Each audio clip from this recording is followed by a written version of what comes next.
Welcome to VS Educational Place BPSC 142 by SV Crazy Hacks। वैश्वीकरण की दुनिया में भारत की विदेश नीति। गाइस, इस वीडियो में हम पढ़ेंगे 13वीं इकाई के बारे में, जो कि 5वें खंड की शुरुआत है। 5वां खंड इस बुक का अंतिम खंड है। इसमें हम भारत की सुरक्षा चिंताओं के बारे में जानेंगे। कुछ पारंपरिक चिंताएं हैं, कुछ गैर पारंपरिक। बस उन्हीं चिंताओं के बारे में डिटेल में पढ़ेंगे।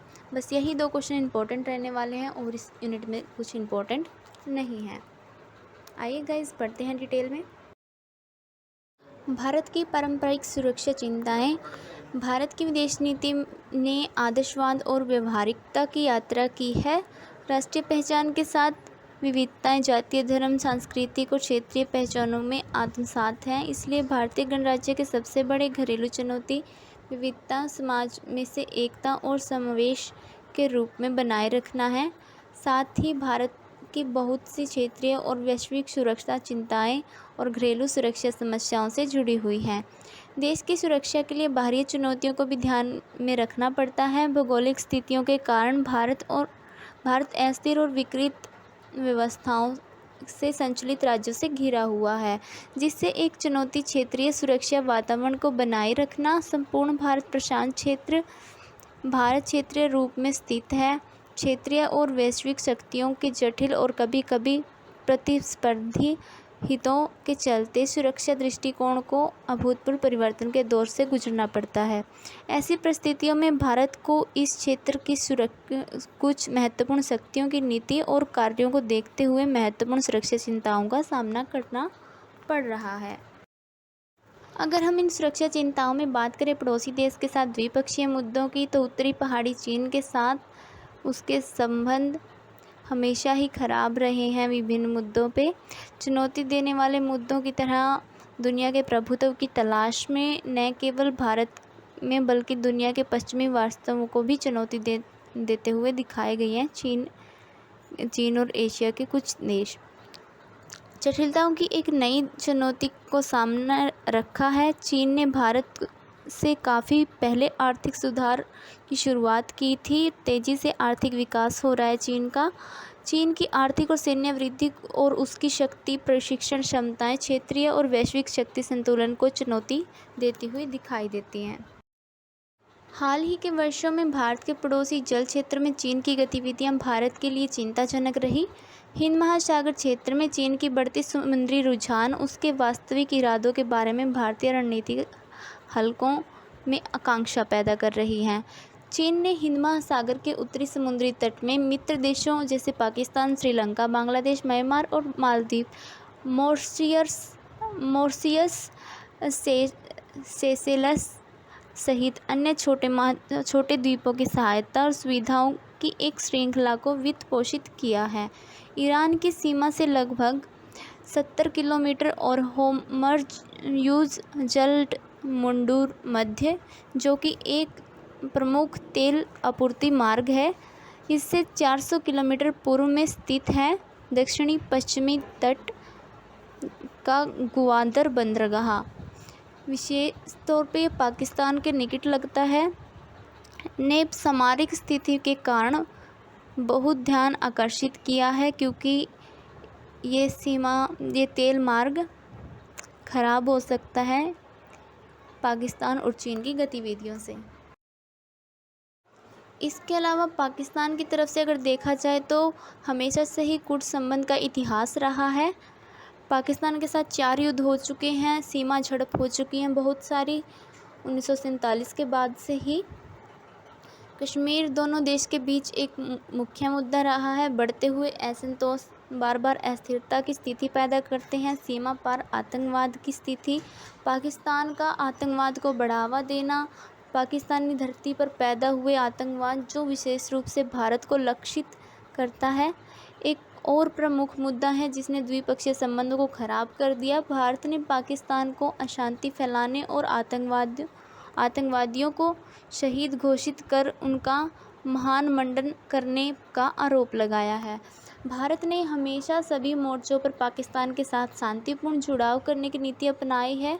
भारत ने आर्थिक और सांस्कृतिक लोगों के साथ आपसी संपर्क सहित सभी बकाया मुद्दों पर बातचीत और विश्वास निर्माण पर जोर दिया है, लेकिन पाकिस्तान इसके विपरीत रहा है हमेशा।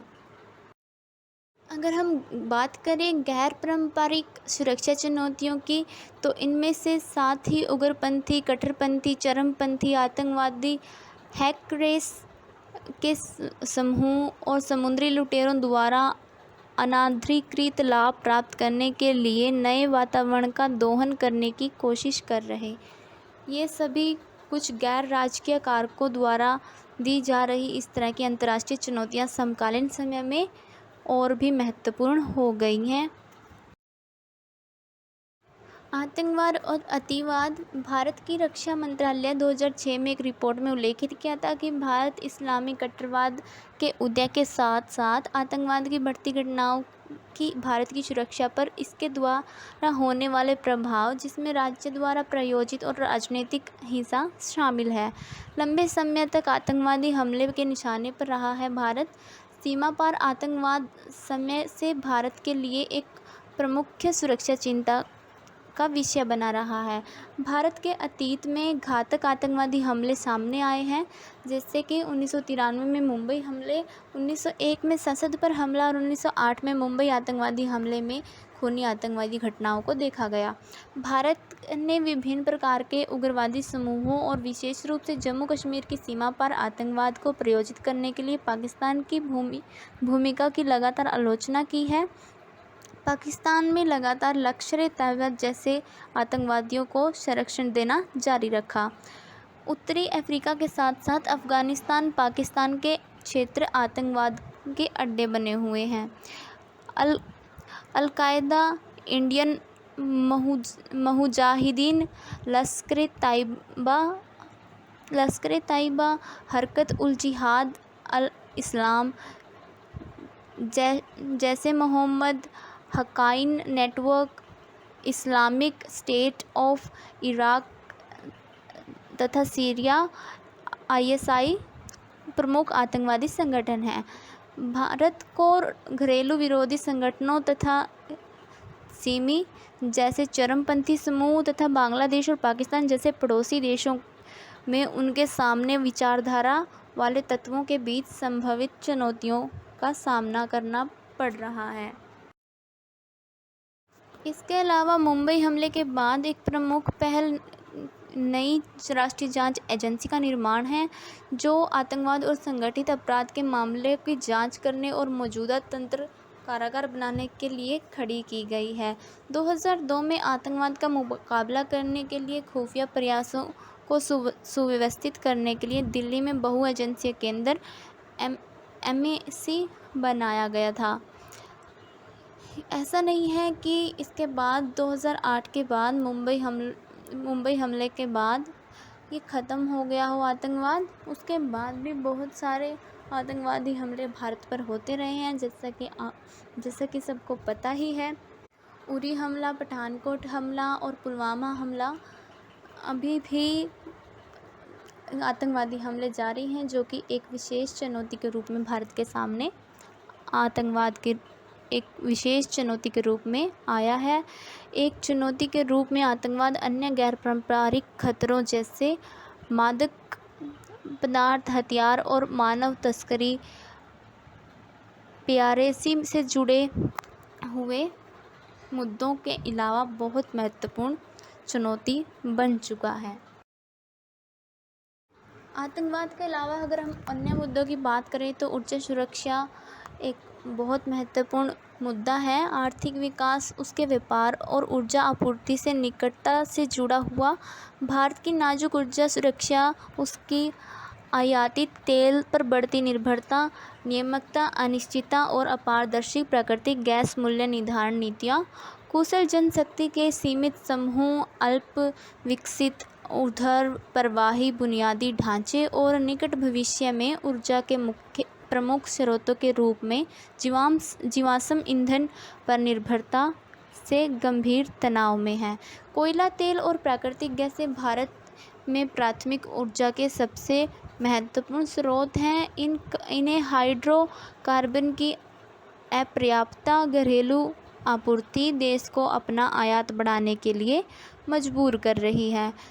2020 तक भारत में तेल की खपत बढ़कर 24.5 करोड़ टन सालाना होने की उम्मीद थी। भारत का लक्ष्य 2050 तक परमाणु ऊर्जा से 50% बिजली की आपूर्ति करना है।